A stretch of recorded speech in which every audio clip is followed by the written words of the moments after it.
तो वृंदावन में एक संत थे, वो रोज सोहनी सेवा करते थे, झाड़ू लगाते थे पूरे वृंदावन में, यत्र तत्र जहां उनका मन करता था उसी कॉलोनी का आज पूरी सफाई करते। सुबह 4 बजे से उनका यही भजन था, यही संध्या थी, यही नाम जप था। सोहनी लेते और लेकर के बुहारते पूरे मार्ग को, और हमारी आपकी तरह नहीं जोर जोर से, नहीं, धीमे धीमे। उनके मन में यह भाव था कि वृंदावन श्री प्रिया प्रियतम का ही स्वरूप है, इनके प्रति मैं रोष नहीं करूंगा, धीमे धीमे।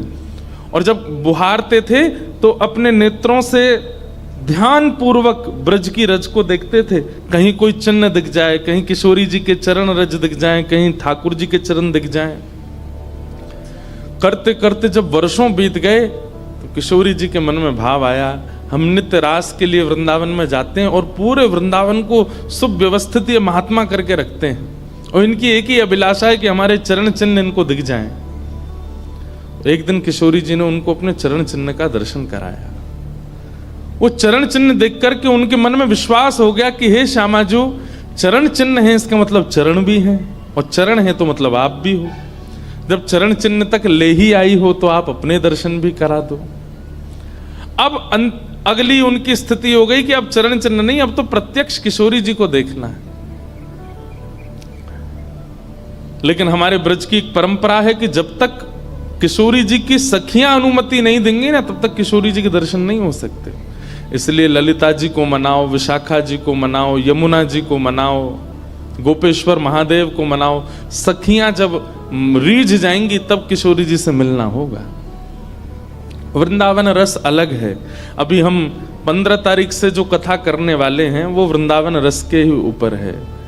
15 से लेकर के 18 अप्रैल तक गांधी धाम कच्छ गुजरात में, जहां पर वृंदावन रसामृत पद लिखा गया, वहां उस कथा को आप लाइव सुनना, उसमें वृंदावन रस की ज्यादा चर्चा करेंगे।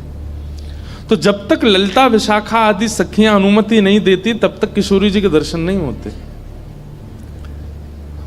लेकिन किशोरी जी तो चाहती हैं कि उनको दर्शन दें। तो एक दिन किशोरी जी ने रास करते करते अपना नूपुर वहीं छोड़ दिया, और नूपुर छोड़ करके किशोरी जी निकुंज में चली गई। आप सुबह सुबह जब सोहनी करने आए तो आपको वो नूपुर मिला, और नूपुर देख करके वो आनंदित हो गए। इतना सुंदर नूपुर, ऐसी सुंदर उसकी कलाकृति, इतना हल्का उसका वजन, इतना सुंदर उसका स्वरूप।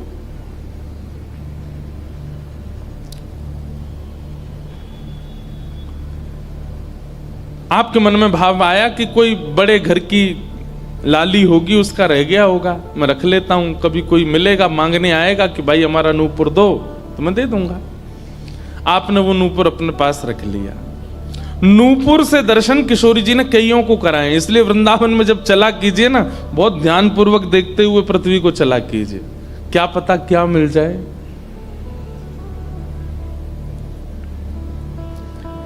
सूरदास जी को भी नूपुर से ही दर्शन हुए किशोरी जी के, और आज इन महापुरुष को भी हो रहे हैं। मुझे नाम स्मृति में नहीं आ रहा है, शायद संभवतः श्याम चरण दास जी नाम था। तो नूपुर को अपने पास रख लिया।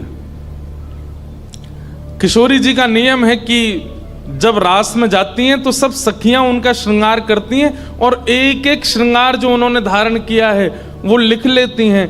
कानन में कुंडल पहने हैं, गले में ये हार पहना है, उसके ऊपर मोतिन की माला पहनी है, फिर गुंजा माला पहनी है, फिर नवलखा के हार पहने, हाथन में इतने कड़ूला पहने हैं, पैरन में पाजे। क्यों?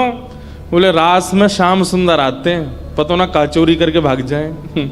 अगर एक कम रह जाए तो फिर ठाकुर जी की शामत कहाँ है, हमारी श्री जी का श्रृंगार बताओ। इसलिए सब सखियां जो हैं किशोरी जी के सिर से लेकर नख तक एक एक श्रृंगार को लिख लेती हैं पहले, रास में भेजने से पहले। और फिर रास में आने के बाद, रास से आने के बाद फिर सब सखियां एक एक श्रृंगार, एक बोलेगी हाँ भाई कानन में ये कुंडल हैं, सिर पर ऐसा सुंदर वो है, गले में ऐसी माला है, हाथन में कड़ूला, पामन में ये 2 पाजेब हैं, सब गिनती करो। और एक एक करके उतारती जाती है सखियां। आज किशोरी जी के चरणों का एक नूपुर नहीं है। शाखा आदि बोली हे श्यामाजू आपका एक नूपुर कहाँ गया? बोले अरे मो तो पतो ना है, सके नृत्य करते करते रह गए हो वृंदावन में। ललिता विशाखा बोली स्वर्ग के इंद्र के हाथी के दांतों से बना हुआ नूपुर है, वो सामान्य नूपुर नहीं है। आपके ऊपर तो कोटि कोटि ब्रह्मांड वारी वारी जाते हैं किशोरी जी, पर वो नूपुर ठाकुर जी ने आपको भेंट किए हैं, बड़े बहुमूल्य नूपुर हैं। अब किशोरी जी बोली मोह ना पता कहाँ रह गए हो कहीं पे। किशोरी जी तो मन बना चुकी है ना, दर्शन देना है उनको। तो ललिता विशाखा ने विचार किया कि हम ही जाती हैं, ढूंढ के आती हैं निकुंज में कहाँ है, वृंदावन में। बोले अपने रूप में तो नहीं जाएंगी, तो एक वृद्धा का रूप धारण किया, एक वृद्ध मैया का रूप धारण करके ललिता विशाखा गई और वृंदावन में ढूंढने लगी नूपुर कहाँ है। तभी ढूंढते ढूंढते वो महाराज जी सोहनी कर रहे थे, उनके सामने पहुंची। अरे बाबा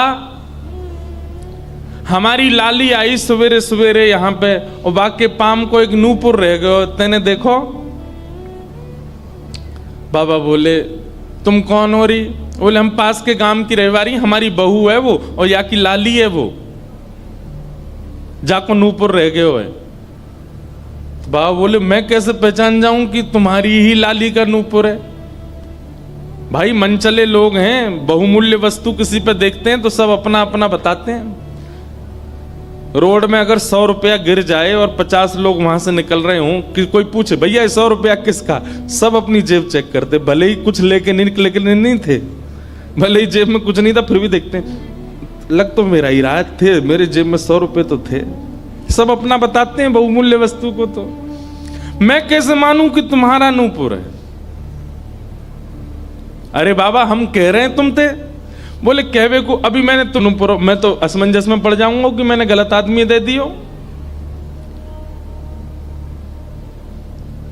बाबा फिर कैसे माने को? बोले एक नूपुर मेरे पास है, एक नूपुर तुम्हारी बहू ने ही पहन रखो होगो, वाकू ले आओ और यहां ला करके मुझे पहले नूपुर की पहचान करा तो मैं दूसरा दे दूंगा। ललिता विशाखा बोली बड़ो चतुर बाबा है, श्री जी को बुला रहा है। अरे बाबा तो शर्म ना आवे, ऐसी घर की बहू बेटी ने हम तेरे पास लेके आवेंगे? बाबा बोले तो फिर चले जाओ, तुम पर भैया खूब धन धान्य, दूसरों नूपुर बनवा लियो, जे मुंह पे रहने दो।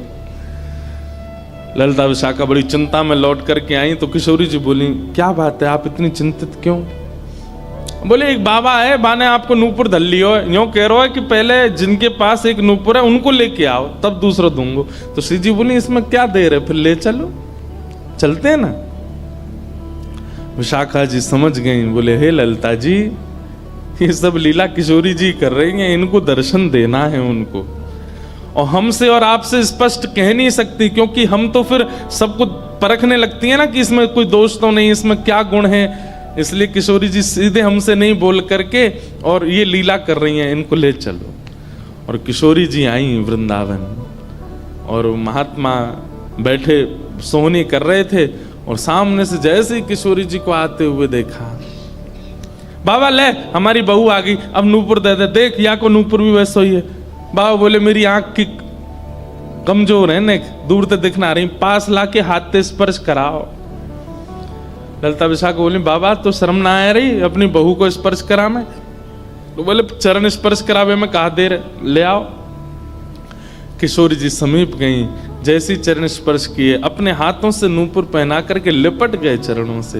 हे किशोरी जी, हे श्यामाजू, अब कृपा करो, मैं जानूं ना तो ये दोनों कोई बूढ़ी मैया हैं और ना आप इनकी बहू हो, आप साक्षात किशोरी और ये ललिता विशाखा है, अब मुंह पे कृपा करो। तो किशोरी जी ने उसी नूपुर से उन महात्मा के सिर पर एक चिन्ह बना दिया, अपने नूपुर का ही चिन्ह बना दिया और कहा बाबा अब जीवन भर ये छाप आपके मस्तक पर ही रहेगी, मेरे नूपुर की छाप। उन महात्मा के मस्तिष्क पर जैसे हमारे तिलक दिखता है, ऐसे प्रत्यक्ष नूपुर की छाप प्रत्यक्ष सबको दिखने लगी। अब ये तो थी उनके ऊपर कृपा, लेकिन इससे क्या हुआ कि वे महात्मा लौट करके जब अपने आश्रम आए तो उनके गुरुजी ने जब उनके माथे पर देखा तो वो बोले हे तुमने अपने गुरु के द्वारा दिया हुआ चिन्ह बदल दिया। हमने जो तुमको तिलक दिया तुम वो क्यों नहीं लगाते, ये क्या लगाए घूम रहे हो। तो हाथ जोड़ के निवेदन किया, गुरुजी ये कोई तिलक नहीं है, ये कोई चिन्ह नहीं है, ये तो मेरी किशोरी जी ने कृपा करके अपने नूपुर का चिन्ह मुझे दे दिया है। तो गुरुदेव बोले, हाँ तू बहुत बड़ा भक्त है ना, किशोरी जी आकर के तुझको चिन्ह देंगी। कोई माने नहीं, सब बोले जाओ इसको मिटा के आओ, और जो मैंने तुमको चिन्ह दिया है वो लगाओ। अब पहले तो उनके हाथ कांपे कि मैं इसको कैसे मिटाऊं, लेकिन गुरु आज्ञा से ऊपर कोई नहीं। देखो ये गुरु निष्ठा होती है। किशोरी जी ने भले ही चिन्ह दिया, लेकिन गुरु आज्ञा है तो ठीक है। गए यमुना जल से, सुबह से शाम हो गई मिटाते मिटाते, लेकिन वो चिन्ह मिटा नहीं उनसे। शाम को लौट करके आश्रम आए तो गुरुजी बोले, मैंने तुझे सुबह टोका था ना ये चिन्ह मिटा के आ, और तू अभी भी नहीं मिटा रहा। बोले गुरुजी मैंने प्रयास तो बहुत कर लिया लेकिन ये मिट नहीं रहा है। तब भी उनके गुरुजी माने नहीं। अब तो महाराज ये होने लगा कि गुरुजी को इतना क्रोध आ गया कि ये इतना हट कर रहा है कि हमारे द्वारा दिया गया तिलक चिन्ह उसको अस्वीकार करके और ये मनमुखा चिन्ह लगाए घूम रहा है माथे पर। गुरुजी ने सब अपने परिकर के लोगों को बैठा करके पंचायत करी आश्रम में। बोले इसको निकालो, जब हम में श्रद्धा नहीं, हमारे स्वरूप में श्रद्धा नहीं, हमारे तिलक में श्रद्धा नहीं, तो क्यों रहता है यहाँ पे। वो रोते रोते बोले गुरुजी मैं सत्य बोल रहा हूं, ये किशोरी जी ने चिन्ह दिया है और मैं खूब प्रयास कर रहा हूं, नहीं तो आप प्रयास कर लीजिए, ये मिट नहीं रहा है। अच्छा अब हमसे चाहता है कि हम तेरे माथे को छू करके मिटाएं,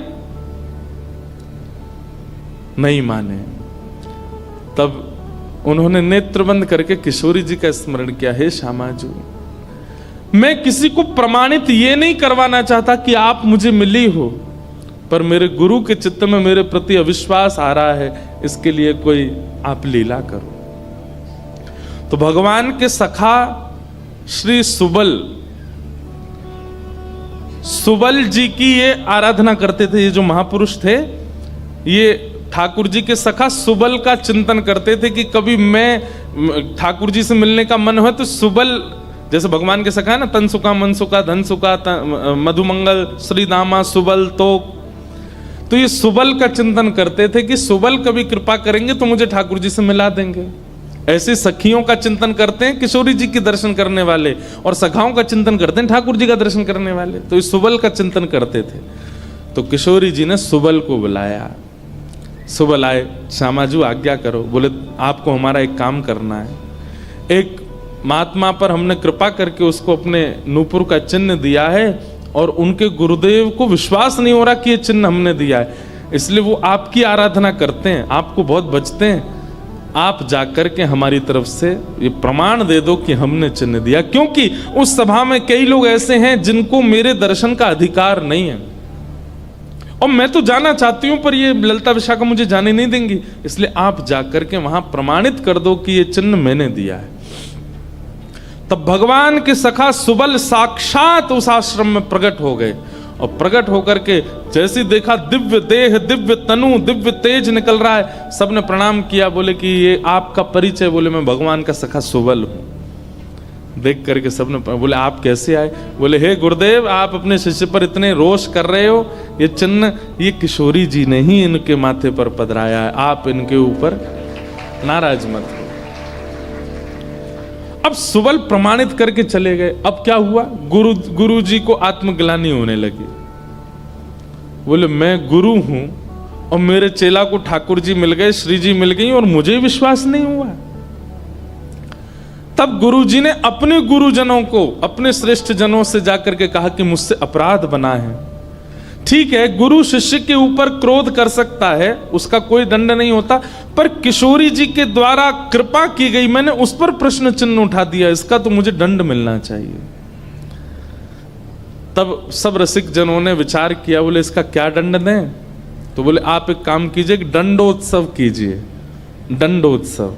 बोले दंडोत्सव में क्या करना है। बोले आज तक जितनी तुम्हारे पास जमा पूंजी है सब संतों की, भक्तों की सेवा में लगा करके और आनंद से सुंदर भंडारा करो, सुंदर नाम संकीर्तन करो, सुंदर अपने घर पर एक उत्सव रखो और उसमें जितने महापुरुष आए सबको दंडवत प्रणाम करते करते सबसे क्षमा मांगो।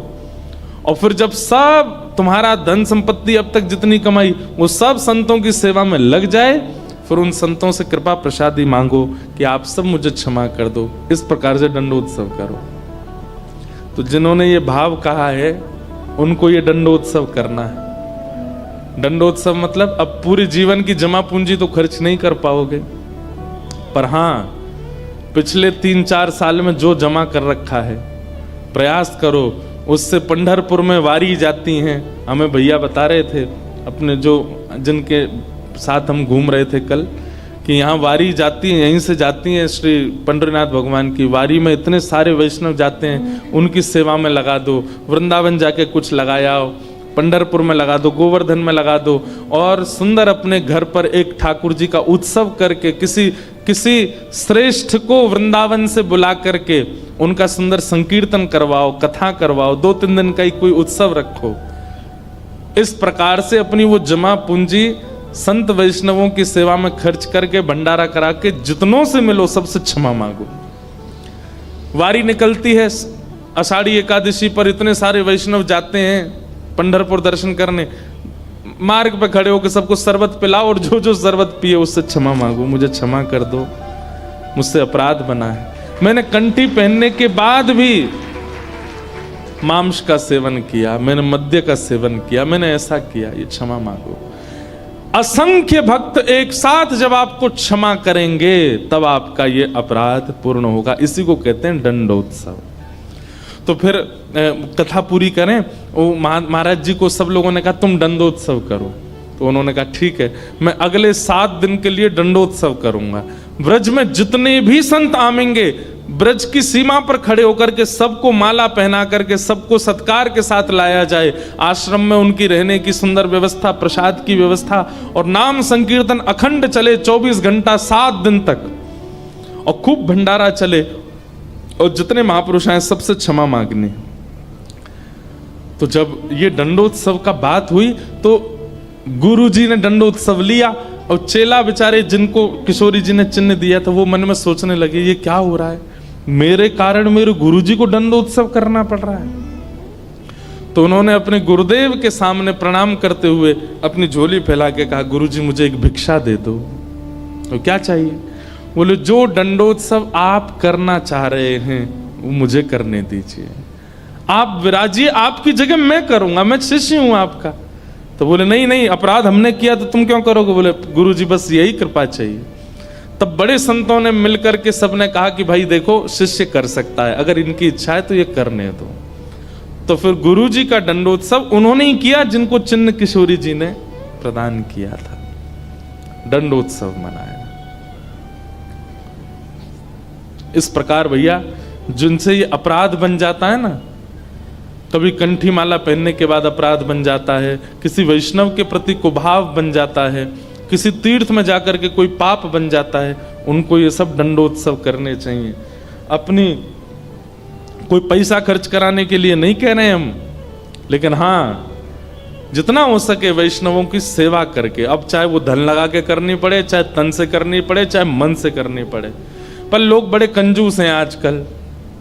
बोले कि महाराज जी आपने मन से सेवा भी तो कही है, कोल्हापुर में बैठे बैठे आंख बंद करके यहीं संतों की सेवा कर देंगे, इनके पांव पूछ दिए, 5000 रुपये हमने दक्षिणा में दे दिए, ले हो। खर्च भी नहीं हुए, मन से सेवा भी हो गई। तो इसलिए दंडोत्सव करो।